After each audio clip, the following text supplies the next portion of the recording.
I just spent the last 2 weeks reading a 700-page book by Thomas Sowell, a Stanford economist. It's called Basic Economics. The economy seems confusing and complicated, but it's not. Most people never learn how it actually works, so they keep getting fooled. By the end of this video, you will understand why taxing the rich hurts the poor people the most, why making rent cheaper creates housing shortages, why making food cheaper makes it disappear. I know it all sounds backwards, but once you see the proof, you can't unsee it. So, let us start. The year is 2008. The state of Maryland has a problem. They need money. So someone comes up with an idea.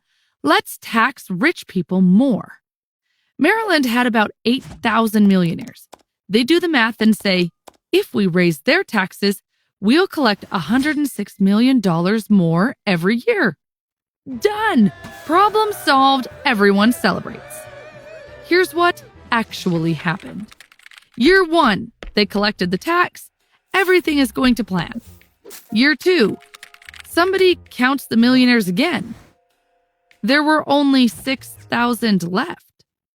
2,000 millionaires had just vanished. They moved somewhere else.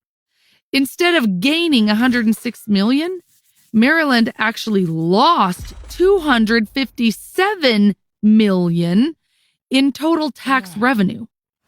Oregon tried the same thing, raised taxes on high earners and lost billions over time. And here's the lesson. And I really want you to get this. People respond to rewards, not intentions. Maryland intended to raise money, but what they actually did was reward millionaires for leaving. So the millionaires left, and they took their businesses, their restaurants, their companies with them. The jobs disappeared. Now, you can wish that people would just sit there and accept higher taxes, but intentions don't matter. Rewards do. What this means for you, in your business, your relationships, your life.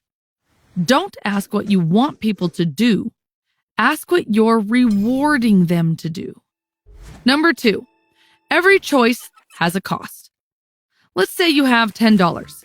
You want a Starbucks, a burger, and a movie ticket. Can you have all 3? No. $10 is $10. You get the Starbucks, you skip the burger. You get the burger, forget the movie. Every single choice means giving up something else. That's a trade-off. Economics is not about what you have, it's about what you do with what you have. And this isn't just with small things, this is how the world works. For example, Venezuela has massive oil reserves. They should be rich, but they're broke. Switzerland has nothing in the ground. They should be poor, but they're one of the richest countries on earth. The same rule applies to you. Every dollar you spend, every hour you work, every person you hire, it can only be used once. The real question is not, can I afford this? It's, what am I giving up to get this? For example, you buy a BMW for $50,000. Beautiful car. Leather seats. You feel like you made it. But here's what you didn't see. If you bought a Toyota Corolla for $20,000 instead and invested the extra $30,000 in 10 years, it could almost be worth $60,000. In 30 years, you are looking at almost $250,000. That BMW didn't cost you $50,000. It cost you $250,000. That's the trade-off. Every time you spend money, you're not just spending money. You're spending what that money could have become. Same with your time. Same with your energy. Same with your attention. Once you start seeing trade-offs, you can't unsee them. And that's either the most terrifying thing you'll ever learn or the most powerful. Number 3, prices are messages. There's this famous story. Soviet leader Gorbachev visits Britain and asks Margaret Thatcher, "How do you make sure people get food?" She replies, I don't. Prices do. Think about that. London has not grown enough food to feed itself for over a century. Millions of people, 3 meals a day. There is no minister of sandwiches, no government office decides where the bread goes. And yet every morning, fresh fish arrives from Norway, beef from Argentina, coffee from Brazil. Nobody is coordinating this. Prices are. Let me show you why no human could ever do what prices do.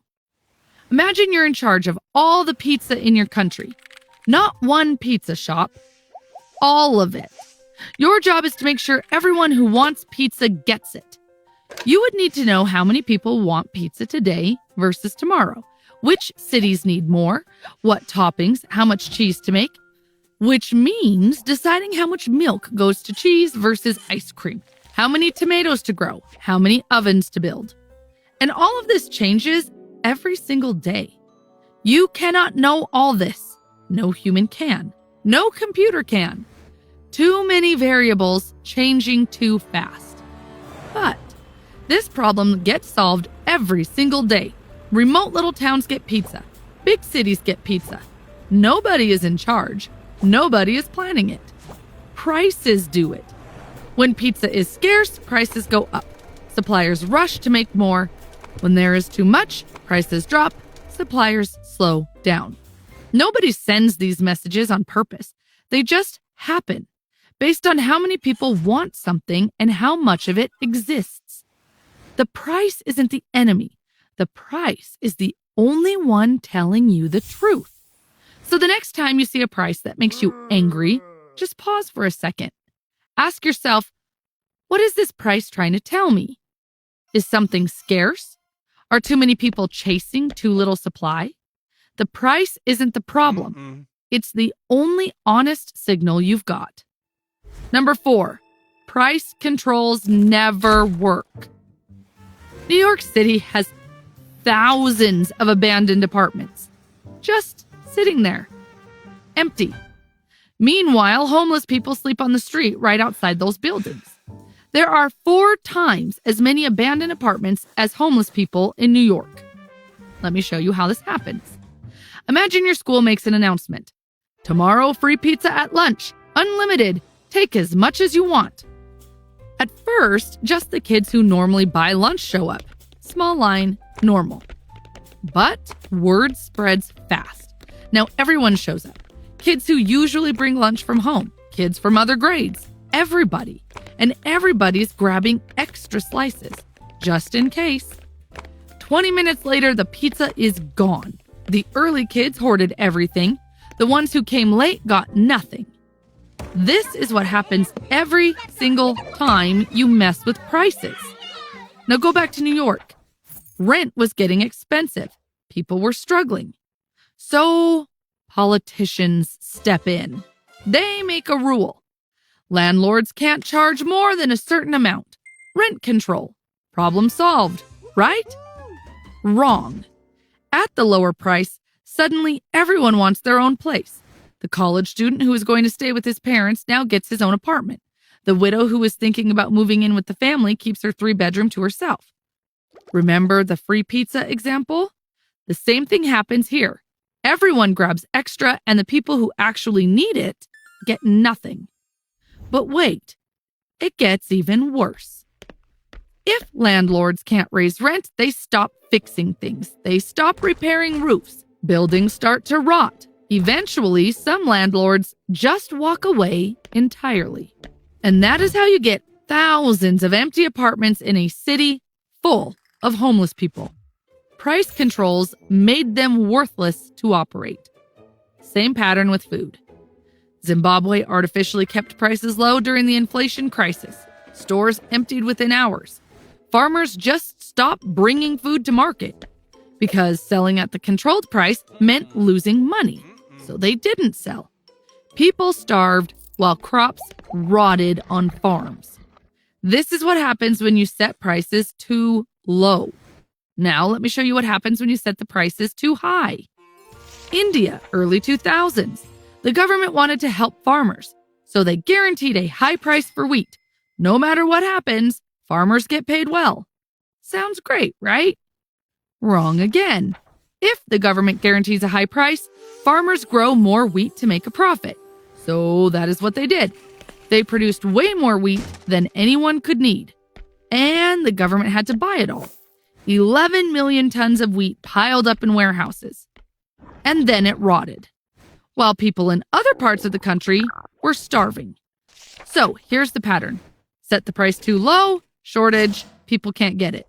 Set the price too high, surplus, product rots while people starve. Either way you mess with the prices, you break the system. And here's the cruel part. Price controls are supposed to help the poor. But when the thing disappears, rich people find workarounds. They bribe someone. They know someone. Poor people suffer the most. The solution becomes the problem. What this means for you, when a politician promises to make something affordable by controlling the price, ask one simple question. What happens to the supply? Number 5, profits and losses are directions. Picture a school lunch table. You notice kids go crazy for fruit snacks. So you start bringing extra packs and trading them for stuff you want. It works. You're making a profit. The profit tells you something. Keep going. Bring more fruit snacks. People want them. Now imagine you try the same thing with raisins. Nobody wants them. You cannot give them away. That is a loss.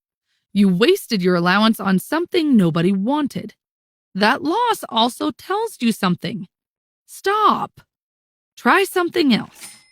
Profits say, yes, do more of this. Losses say, no, stop doing this. Simple, but here is what most people miss. Losses are just as valuable as profits, maybe more. When a company keeps losing money and shuts down, it sounds sad, but it's good for everyone else. That company was using engineers, steel, electricity, trucks, all to make something people didn't want. When it dies, those engineers go work somewhere useful. That steel gets melted into something people actually need. But here is where governments break the system. They say, this company is too big to fail. We will give them money to keep going. Now the signal is broken. The company was supposed to stop. Instead, it keeps wasting resources on stuff nobody wants, funded by your taxes. It's like paying the raisin kid to keep bringing raisins forever, and everyone else just has to deal with it. Profits are not the enemy. Losses are not the enemy. They are the honest feedback the economy has. What this means for you. Look at your life right now. The things making you money, making you happy, moving you forward.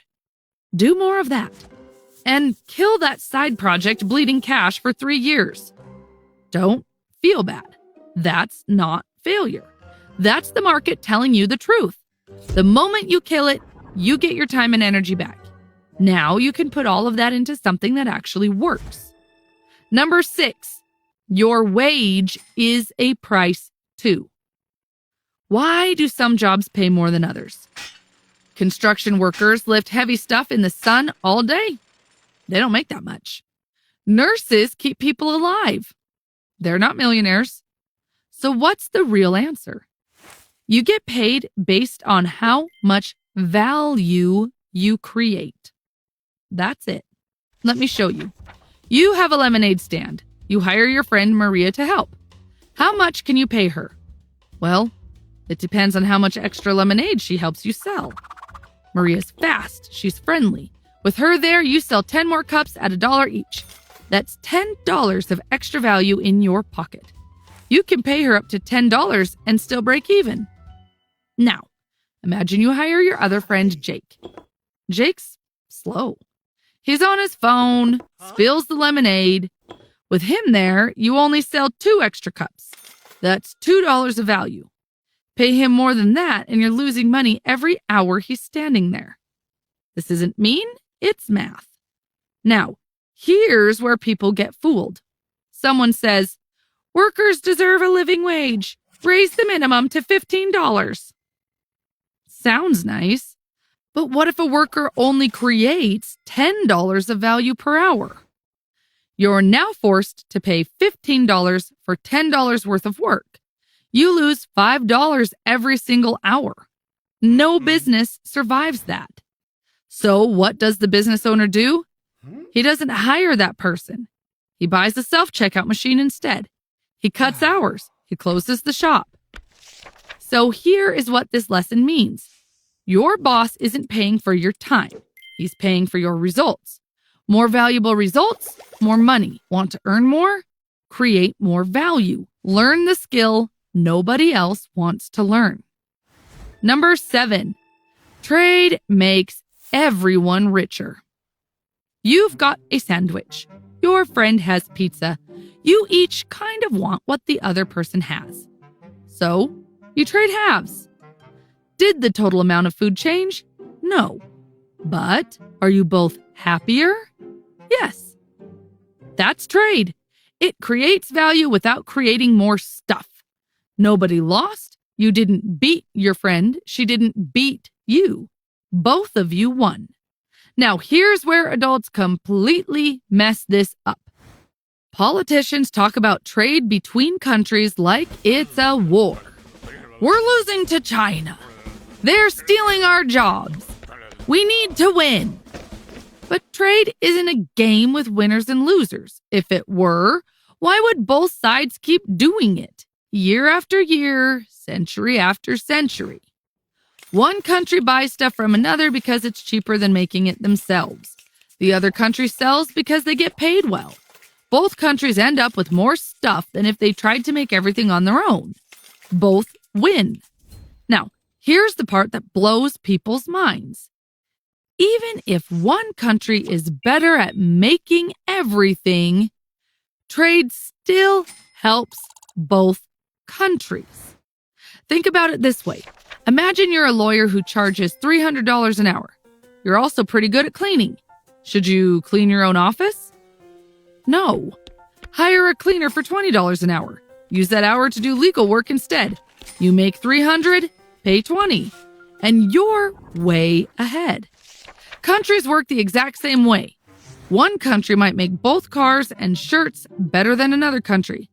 But if their advantage in cars is huge and their advantage in shirts is small, it makes sense to focus on cars and trade for shirts.